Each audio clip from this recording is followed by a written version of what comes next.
Well, good evening. Good evening, everyone. It is my privilege to welcome you to our last business meeting preparation webinar before we go to General Conference in Orlando. Now, I am the Reverend Onetta Brooks, and I am joined by my other colleagues, Marsha Warren, and we are waiting for Reverend Victoria Burson to rejoin us. We had a little technical glitch, but she is going to join us very shortly. And before we review our agenda for this webinar in English, let us offer this prayer. I have chosen actually the offering from the Council of Elder weekly call to prayer for General Conference that many of you may have received this morning, that we received from Reverend Elder Ennis Paul Bauman. Let me offer this prayer, and we are so grateful that Reverend Victoria has joined us, and so just in time. So I invite you to open up your hearing in your spirit as I read this prayer. God, Creator, Origin, Adonai, Provider, Healer, Shepherd, amaze us. Jesus Christ, Jeshua, Messiah, Emmanuel, Prophet, Bread of Life, Cornerstone, astonish us. Holy Spirit, Ruah, Comforter, Spirit of Truth, Spirit of Wisdom, Spirit of Counsel, Spirit of Grace, astound us. Let that serve as our opening prayer for this webinar this evening, tonight, this morning, wherever you may be. So our agenda goes as follows. We are going to again share information on the purpose of this webinar, who's leading the business meeting, who votes, and really give you some highlights on the business forum and the business meeting, particularly around the 4 items listed here where we will make decisions, casting our votes, and we want to make sure that we have an opportunity to understand what's going to happen in the 2 meetings when you arrive. And of course, that famous voting machine that Mike loves so well, to show again a recording. And after we have a bit of a wrap up, we will close in prayer. So that's our agenda for today's session. So let me begin with the purpose of this webinar. The intention is to prepare us to make decisions in the business meeting, but we want to make sure our delegates are clear about the distinction between the business forum and the business meeting during General Conference. And so basically what happens at Business Forum is on Monday, July 1st from 1:30 to 5:30 Eastern Daylight Time. And what happens at the business meeting on Tuesday, July 2nd, 2019 from 10:15 to 5 o'clock p.m. So let me say also from the beginning, you may have questions. You are welcome to type them in the box, but I want to let you know we are recording the session, and we will provide responses to the question, not on this webinar, but we will invite you to send your question, or we will respond by, if you write us at governing board@mccchurch.net. And I will show you that address later on in the webinar. So let me address who's leading the business meeting. So currently, there is a vacancy in the office of the moderator for MCC. Recently, we provided information as an outcome, let me back up, at the outcome of General Conference 2016. General Conference had scheduled an election to fill the vacancy in the office of the moderator in 2019 for a 6-year term of office. The governing board business meeting is led by the governing board. Who are the members of the governing board? The vice chair and the chair, Reverend Myok Soo. Onetta Brooks serves as the clerk. Treasurer is Dr. David Williams. The governor's chair is Reverend Victoria Burson, who's again trying to get back on to the webinar. Our communications chair and assistant treasurer is Marsha Warren. And we want to share that for this upcoming business meeting, the governing board has invited the Reverend Elder Don Eastman to moderate the 2019 General Conference business meeting on Tuesday, July the 2nd. Now, for some of you, the question may be, who is Elder Don Eastman? Well, Don Eastman has served as the pastor of MCC Des Moines from 1975 to 77 and the MCC Dallas Church from 1978 to 1986. MCC's General Conference elected him to the Board of Elders in 1983 and again for 5 additional 4-year terms of office. He has served UFMCC leadership roles as second vice moderator in 1986 through 2003, treasurer from 1987 through 2003, and the vice moderator in 2003 through 2007. As vice moderator, he facilitated the transition from MCC's founding moderator, Reverend Elder Troy Perry, to our first elected moderator, Reverend Elder Nancy Wilson. Since his retirement at the end of 2007, he has served as a consultant to MCC congregations and MCC's moderator. As you can see, he brings a wealth of experience to the conversation, and we are honored to have him moderate the business meeting this year. So the next topic is who votes at General Conference. You have heard that who has vote and voice are the lay house delegates and the clergy house delegates. Let's look closer at who makes up those two houses. When we say the clergy house delegates are AAA licensed clergy, we mean those clergy persons who have accountable, authorized, active license to practice in MCC, who includes serving on the governing board and the Council of Elders, and honorably retired clergy persons. Those are the persons who make up the clergy house.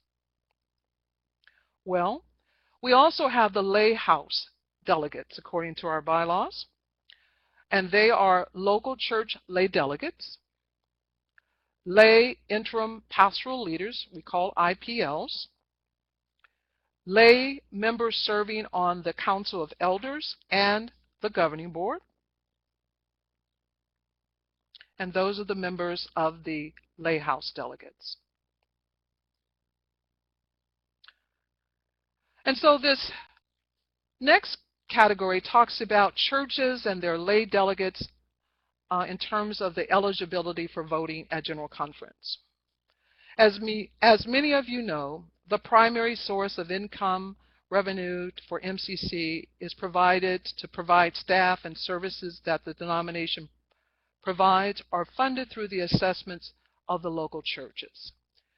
So church eligibility to vote in the 2019 General Conference is as follows. If the assessment reports and payments received and less than 6 months reports or payments are missing, yes. And if the Board of Pensions for our U.S. churches are current through 2018, then yes, with those both conditions, the church and the lay delegates are eligible to vote.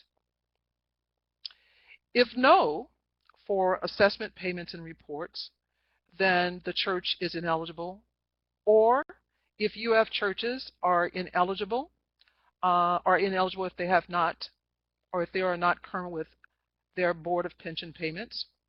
If either of those are no, then the church is ineligible, and that will include the senior pastor and the lay delegates who would be ineligible to vote in this general conference.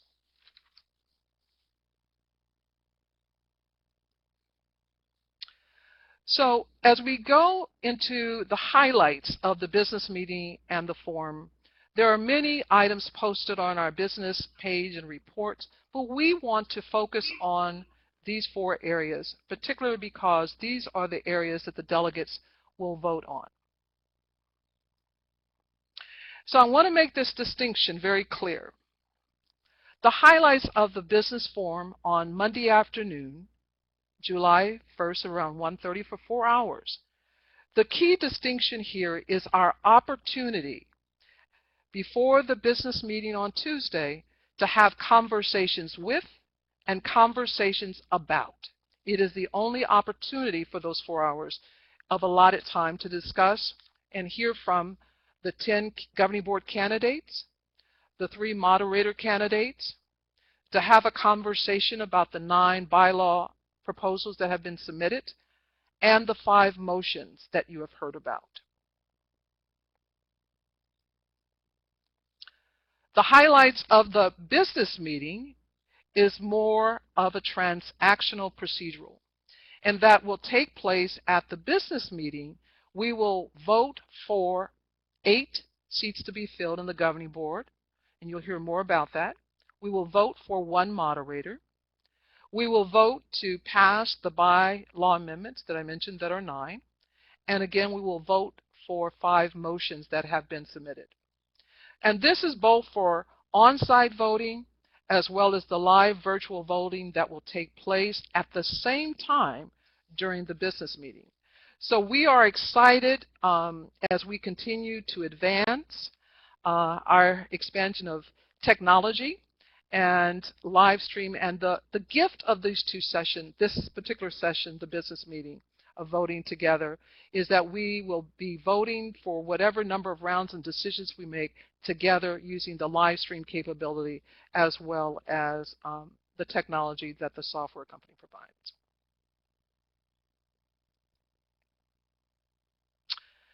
And so that gives you some highlights about the meeting.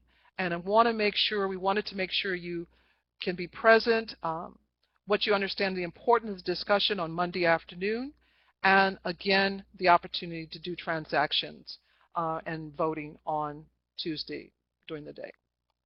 And so now at this point, I'd like to pass to my colleague, Reverend Victoria. You're muted.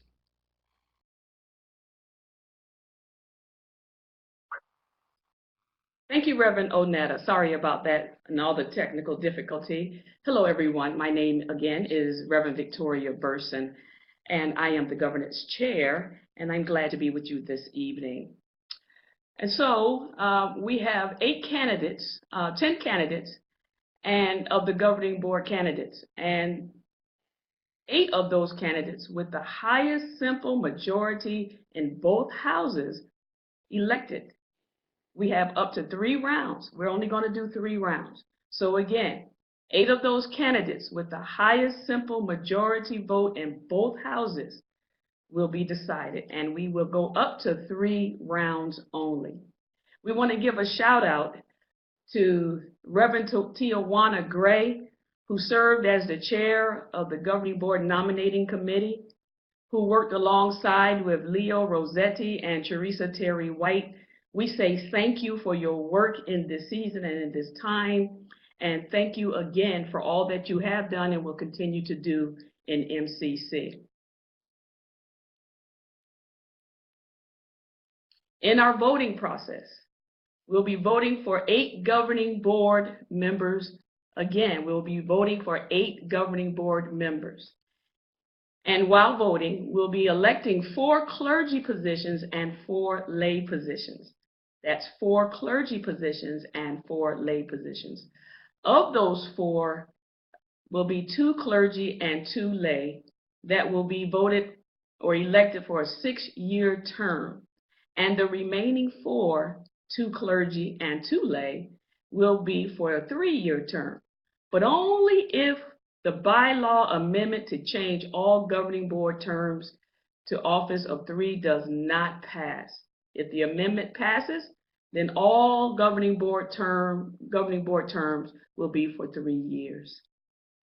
The 4 highest vote totals, being clergy and lay, will receive the full 6-year term, and the remaining 4 candidates will receive the 3-year term, but only again if the bylaw amendment to change all governing board term of office to 3 years does not pass. If the amendment passes, then all governing board terms will be for 3 years.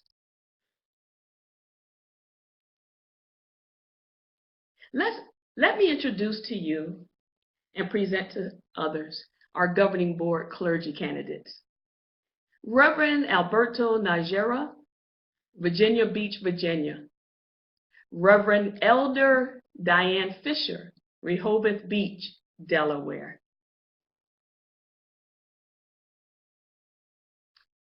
Reverend Kenny Callahan, Richmond, Virginia. Reverend Marie Alford Harkey, Hartford, Connecticut. And Reverend Paul Whiting, Charlotte, North Carolina. Our governing board lay delegate candidates are as follows: Chad Hobbs, Tampa, Florida. Claire Coughlin, Redford, Michigan. James Shabbatz, San Antonio, Texas.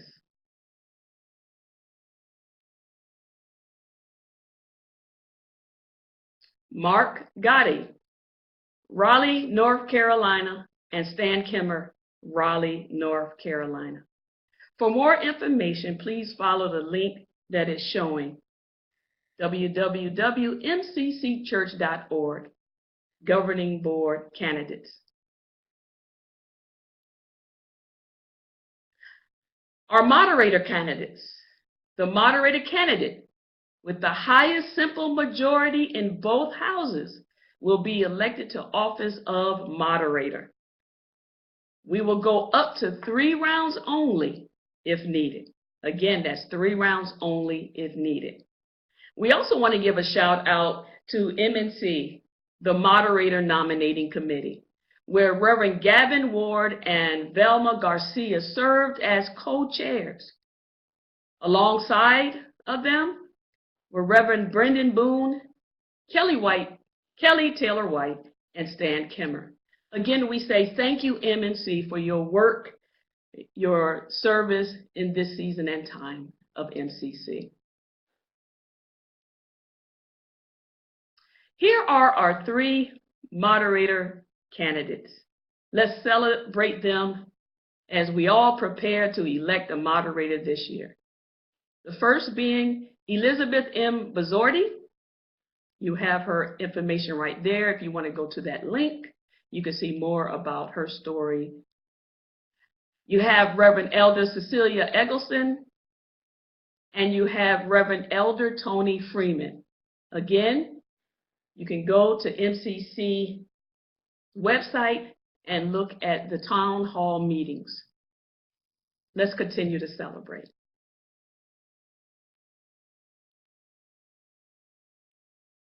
We will also vote on 9 bylaw amendment proposals. 2/3 of the vote must pass in both houses. We want to give a shout out to the bylaw proposal team, and especially to Reverend Lori McPherson, who served as the team lead. Thank you, Lori, for all your work. Here are the proposed bylaw amendments as of May 12th. Here are some of them. The first one being the governing board proposal, lay delegate election after general conference. This amendment would remove language that would require the election of local church lay delegates at the first congregational meeting following General Conference. The second proposal is about the term of office for 3 years, a governing board term of office. This proposal would reduce the governing board's term of office from 6 years to 3 years. The third governing board proposal, addendum to reduce sponsorship. The bylaw amendment would reduce the number of international churches required to co-sponsor a bylaw amendment from 2 churches down to 1. Fourth, the clergy proposal. This amendment would remove the requirement of being a baptized Christian in order to become a member of MCC Church or the transfer of membership. For more information, again, visit www.mccchurch.org. We have some new added bylaw proposals, amendments, and they are as follows. Governing Board proposal, Article 4, around ministry, to expand description of persons qualified for ministry to ensure inclusion. It's all about language. Governing Board proposal number 5, Article 4, B1C, ministry modified binary based he and she language in section of ministry. It's all about language. The Counselor of Elder proposal, Article VE4E, government organization and officers, fellowship, governing board vacancies, the appointments to fill vacancies, and a certain percentage of vacancy to call for a special election. Council of Elder proposal 2, Article VE4F, government organization and officers, fellowship, governing board, to expand the discipline criteria. And number 5, Council of Elder proposed number 3, Article 8A5, Special General Conference, to expand General Conference usage. Again, you can go to the website for all 9 proposals, the ones up that were proposed up to May 12th and the ones we just received June 1st. Let's continue to celebrate. Now I will turn it over we have, go ahead, I'm sorry. to my colleague, Marsha Warren. Thank you, Marsha. Good evening, everyone. My name is Marsha Warren. Next, we have the 5 motions to consider, which requires a simple majority to pass in both houses. The first motion, here's a summary of the motions presented by Governing Board. Number 1, a commission on pathway of healing. This motion is for the incoming moderator and Governing Board to create a commission to continue a pathway of healing and reconciliation in order to shine on the light of those elements that fractured MCC's relations since General Conference 2016 and continue. The commission composition will include representatives from the Governing Board, the Council of Elders, the Strategic Leadership Team, the Intentional Transition Team, laity, MCC churches, outside consultants, just to name a few. The second motion is a motion for a committee to review the clergy house and lay house. This motion is for the incoming moderator and Governing Board to form a committee to review and analyze the current clergy house and lay house delegate structure and make recommendations to the General Conference on alternatives for that 21st century MCC. The third motion is the assessment rate for emerging churches. This motion is to approve an assessment rate for emerging churches, which would be 50% of the approved affiliated assessment rate. The fourth motion is a commission on conferences. This motion will have the incoming governing board and moderator to establish a commission on conferences to examine the general conference purpose, structure, planning, frequency, location, implementation, cost, and realistic support between general conferences. The Commission will make recommendations for innovation or adaptation by engaging MCC members, research best practices within and outside of MCC. This Commission will also represent a wide array of MCC members, clergy, and lay, and include MCC staff assigned to plan and execute General Conference. The Commission's recommendation will be presented to the Governing Board for review, and final recommendations from the Commission requires approval by 2/3 vote of the House and the Lay House, no later than General Conference 2022. Lastly, the Commission on MCC Sacraments and Rites. This motion will allow the General Conference authorize the incoming moderator and governing board to appoint a special task force to review, renew, and update the MCC Sacraments and Rites in Article 3, Section A and B of UFMCC bylaws. This commission will include representatives from the Council of Elders and the Theologies team, alongside persons representing the theological culture and global diversity of MCC. It will also seek consultation from resources inside and outside of MCC, including but not limited to UFMCC staff members. The document that they bring forth will require approval of a 2/3 vote of both the Clergy House and the Lay House at General Conference of MCC as soon as by General Conference 2022. We wish to thank Jim and Chris for creating the lay delegate PowerPoint presentation that we have been using. This PowerPoint presentation can be found at the below address.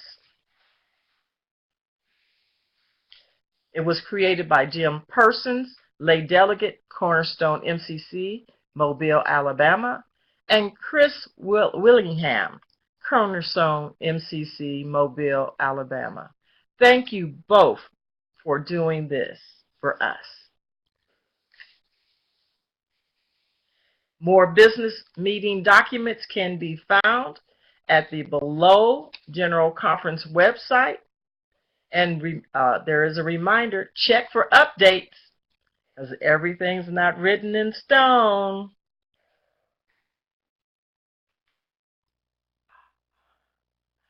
Well, thank you, Marcia. I appreciate that.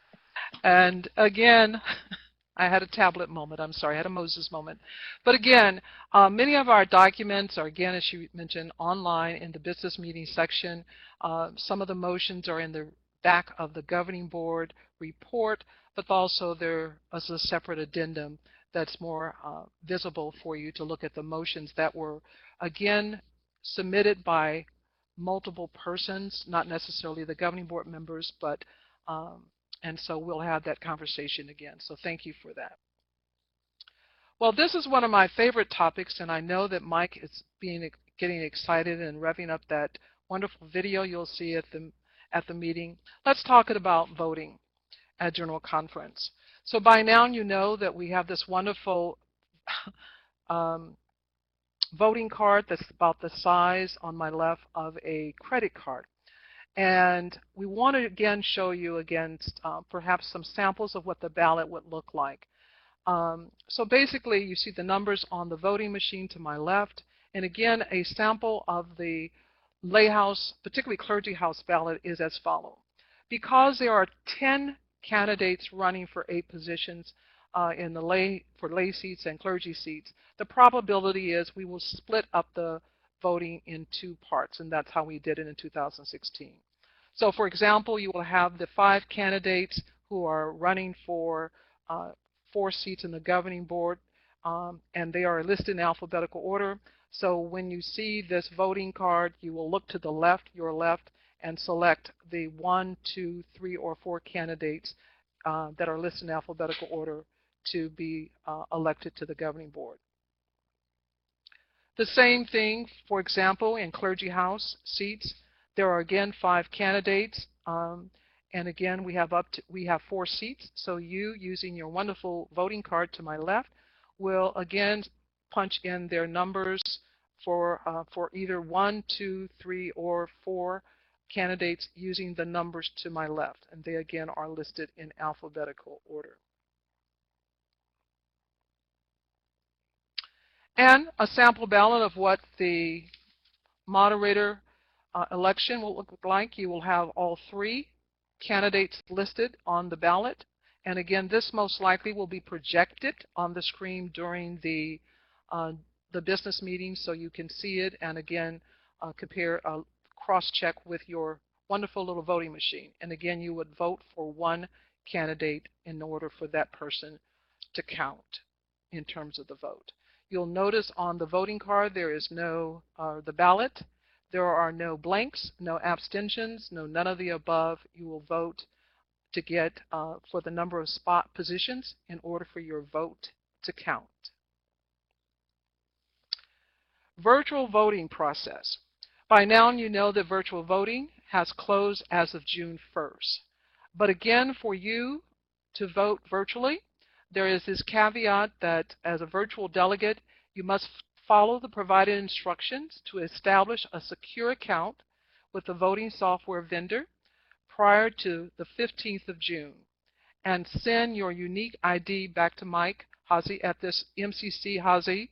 I pronounced your name wrong, but it sounds good, at mccchurch.net.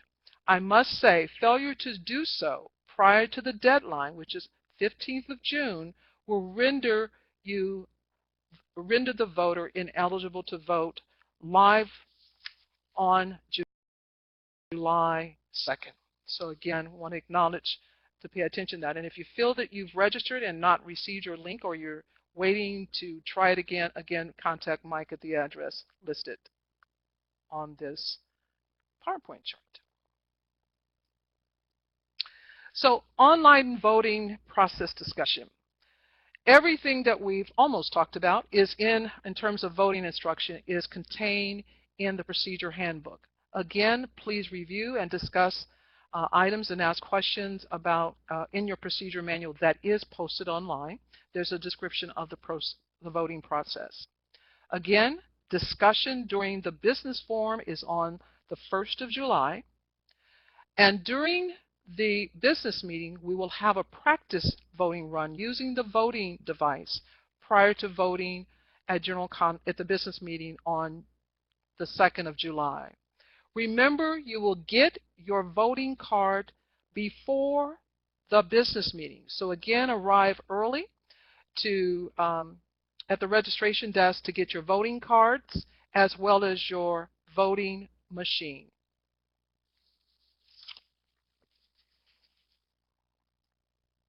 Well, let me wrap this up. Again, any questions to general question, and I see the questions to my left in the questions that you want to have addressed.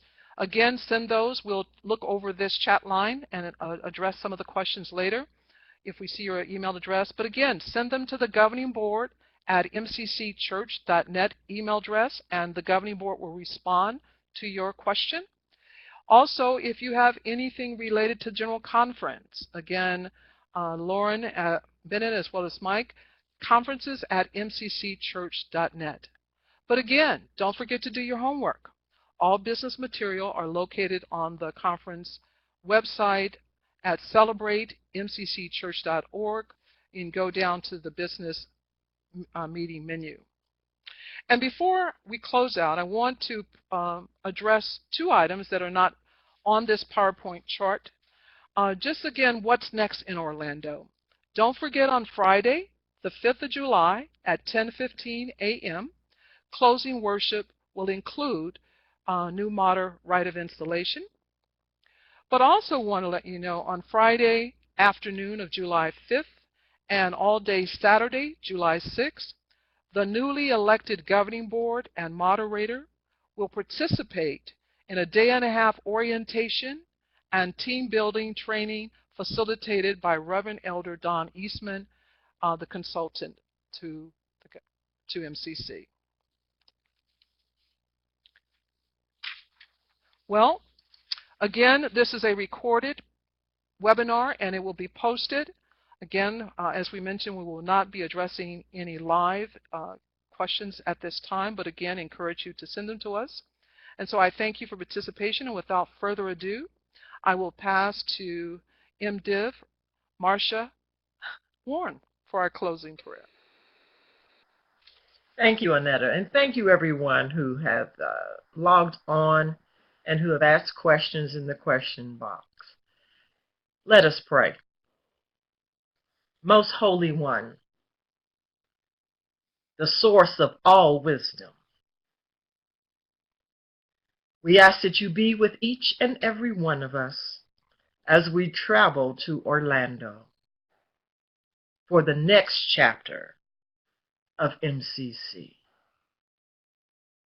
Provide us with clear minds and clear hearts as we move forward as one people who have gathered to do justice in the world and to liberate souls and minds and bodies. These things we ask in your many names. Amen. See you in Orlando, Florida. Take care.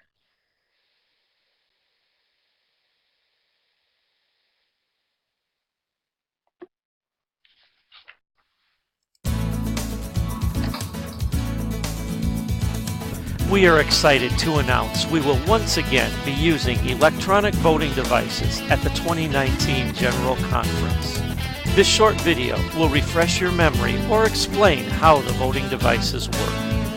On Tuesday, the day of the business meeting, eligible clergy and lay delegates will look for signs directing them to different sign-in tables. Once signed in, you will be given a voting device. The device is the same size as a credit card, with 10 buttons that are used for voting. During the business meeting, a slide will be projected with numbered voting options. The slide will be projected first, but voting will not begin until the voting clerk announces that voting is now open.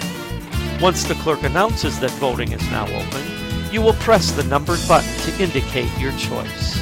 The display screen on the voting device will briefly show your choice as it is being transmitted. If you press an ineligible button, an error will appear in the display screen. While voting is open, you can change your vote by simply pressing another choice. When the voting clerk announces that voting is now closed, no more votes will be transmitted. The results will immediately be known and once verified will be announced to the General Conference. If you have difficulty or questions during voting, there will be helpers walking the floor to assist. Following the business meeting, you will return your device as you leave the room. If you lose or do not return your device, you will be responsible for the replacement cost. If you have any other questions about General Conference or the voting devices, please email conferences@mccchurch.net. See you in Orlando at General Conference.